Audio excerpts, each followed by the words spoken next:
All right, so this is part 2 in a 3-part series. You can go back and see part 1 if you want to see more of the intro. In part 1, we looked at half the building. We looked at some of our plans. We looked at different areas.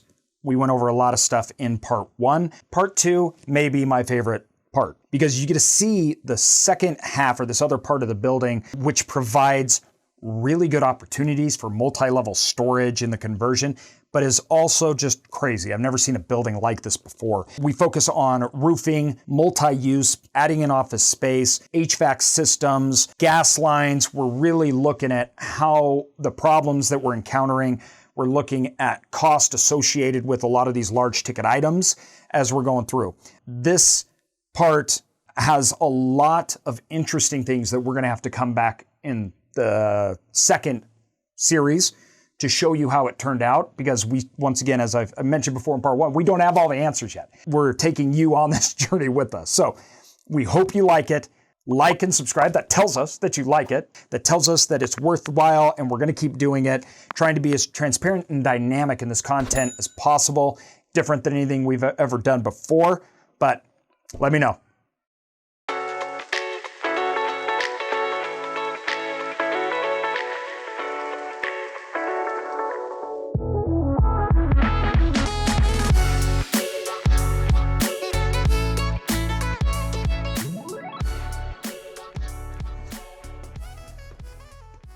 All right, so this is the office space. This is up on the top floor of the first building.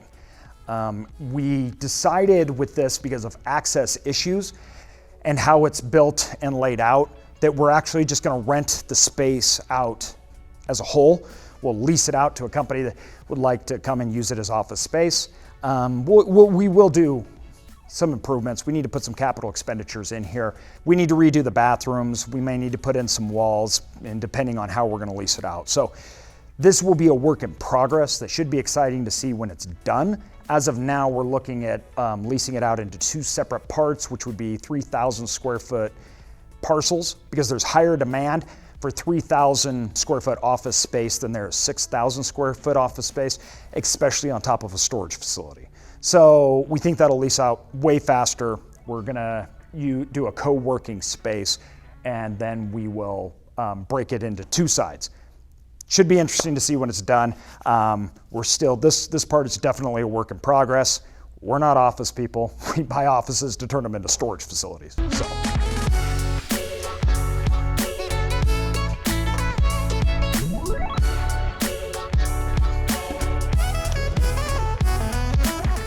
All right, so one of the major costs with conversions that you have to look at is the HVAC systems.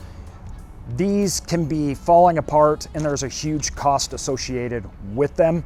To replace all the HVAC systems can easily be $500,000 to $1.5 million. And what you really want to make sure is that you're getting the life out of the ones that currently exist. Not all of them, because of service issues and utilization, are going to be good. Right now, we're trying to identify out of all the HVACs on this building across to the other side and the other buildings, how many we can keep and how many we can get rid of.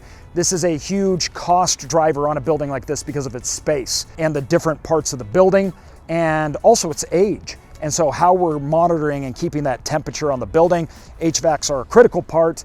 This includes also heating, which then includes gas lines throughout the building, which you really need to get tested. We've done conversions before where the gas lines were leaking and we didn't even know it because we didn't go test the gas lines. We didn't know that was a thing. Builders, nobody told us about it. The gas lines were old and most of the lines were leaking in the building. So we had to go through and we had to replace all of them. That was a large ticket item.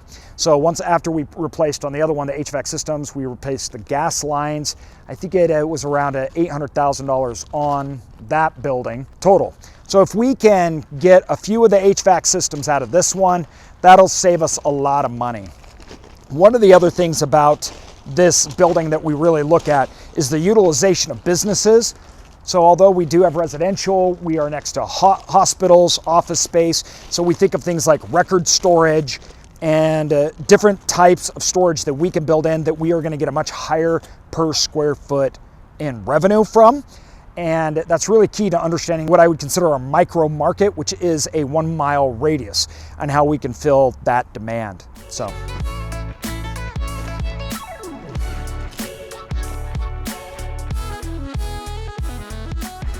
So we have in this hallway, which breaks up the building into two different parts, these structural weight-bearing walls that obviously we can't touch. They're also very expensive. Also throughout the middle of the building, we find other things like bathrooms that we do not want open, we do not want people using. Essentially what we do with some of these areas that we don't want people in, we don't want them using, we'll go in and just cap it all off. So we're gonna cap off the utilities and everything and lock it down so people can't get in there.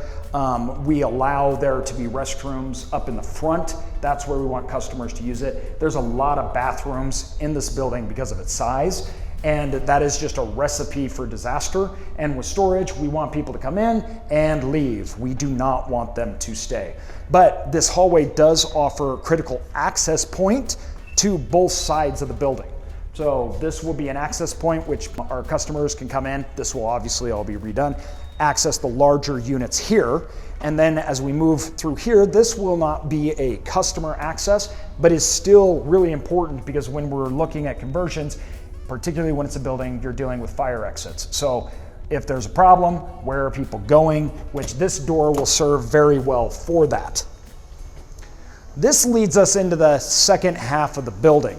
The second half of the building is nothing like the first. So the second half of the building is very industrial. It held a lot of heavy machinery, and this was not the office space portion of it.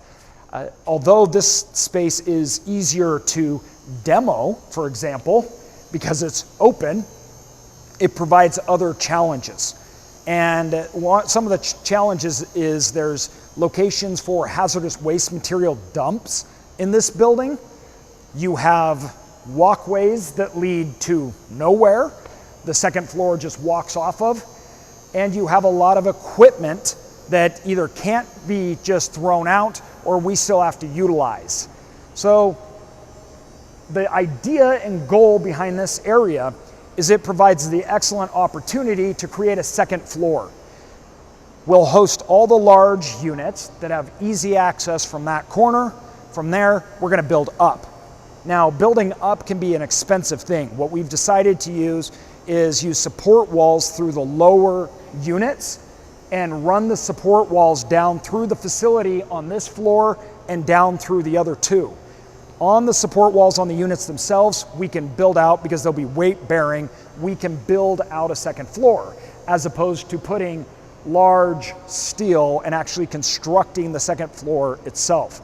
This saves hundreds of thousands of dollars and also provides other opportunities for us, like adding in cubes or cubicles onto first level units. That gives us more space, more revenue we can charge from. Smaller units will be upstairs, which we will have access to from this part of the building. The smaller units that are upstairs will rent for less, but on general rule of thumb is, well, not general rule, small units per square foot get more revenue anyways. So you get more units and you get a higher per square foot revenue in the smaller units. So the upper units, because they're smaller, can actually generate much higher per square foot revenue than the large units at the bottom, even though the per unit cost is a fraction. So the top unit level will still be very, very viable and profitable for us. Okay, so now we have this room. This room looks like they made spaceships in it or committed acts of atrocity. I don't know. This is a crazy, kind of scary room.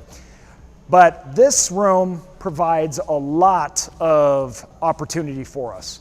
There's a lot of work that needs to be done, but we get the opportunity to do a second floor and a third floor on top of it. As you can see from the ceiling and up above, there was a lot of large machinery and there was a lot of heat that ran through this building. Because of the heat that ran through this building, it made everything black. This is going to require a lot of touch-up work, no demo, but it provides a great second floor and third floor opportunity. You can see the steel beams that run through the top that act as supports, and the second floor comes right off to it. The biggest problem that we have with this area in general is in here. So in this part of the building, this is where they dumped hazardous waste materials. That is extremely expensive to get rid of. There's a drain, we have cement. It is just not easy to do. So instead, we're just locking it all away. We're not going to utilize the space at all, and we're going to build around it so there's zero access. That will save us a lot of money. Even though we're going to lose space, the return on your investment of getting rid of it, it's just not there. Not when we have so much space above. But this is kind of a cool space. I'm really excited about it. There's a lot of things we can do here. We're still working on the office space up through the top. They have office space and shower rooms, which at this point, obviously the doors, windows will all go, but we will build small units as well up through there. Generally speaking, an area like this has lower demo cost. The big cost that is incurred is in the mitigation of hazardous material, but also these large equipment. You can see these big, large equipment up at the top. These are, we have to analyze and we have to look at all this stuff in there to see if we need to take it out, the cost associated with taking it out, and the danger that it may impose. So this will obviously look very different when it's done.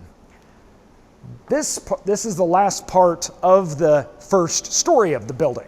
This part of the building will have really good access, including a loading dock. The loading dock will allow businesses and personnel to get in, will be dominated by large units across the entire floor. We will do access to cubby units on the top, but there will not be a second floor here. So for the large units in the building, a huge concentration of those large units will be focused in this area. Once again, this will probably be the least expensive area that we have to deal with, except for these things. We're looking at right now the cost and what we have to do with its HVAC system, its heating and cooling system in this building that existed before. Well, it exists now, but will not exist when we take it over.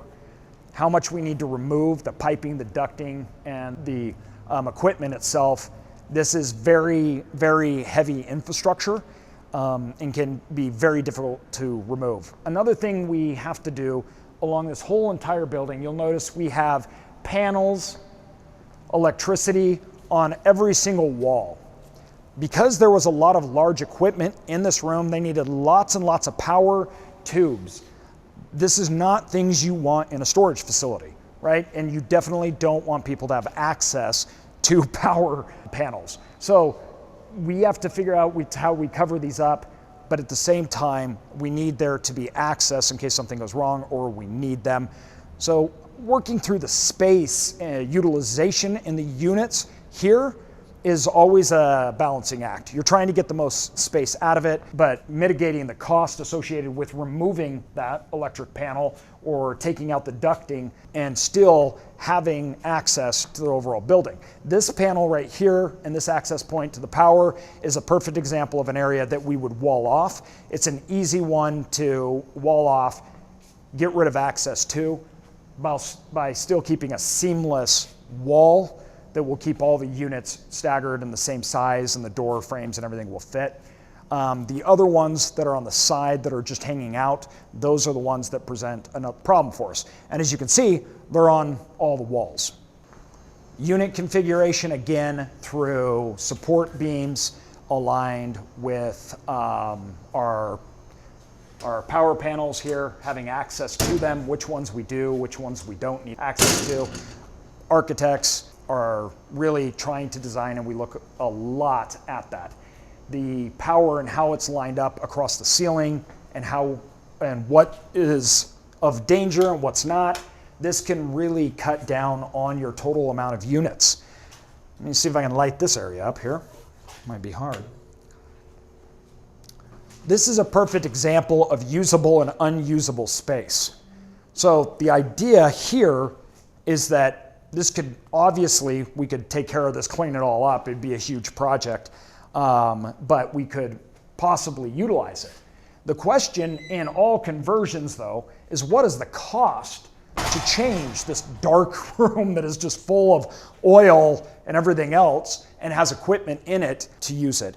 We think demo is pretty simple and cheap because you can break down and tear down walls. But when you're in commercial buildings that have multi-use, like office space and large equipment, it becomes harder. This part of the office building was an access point for trucks to do drop-off and loading zones.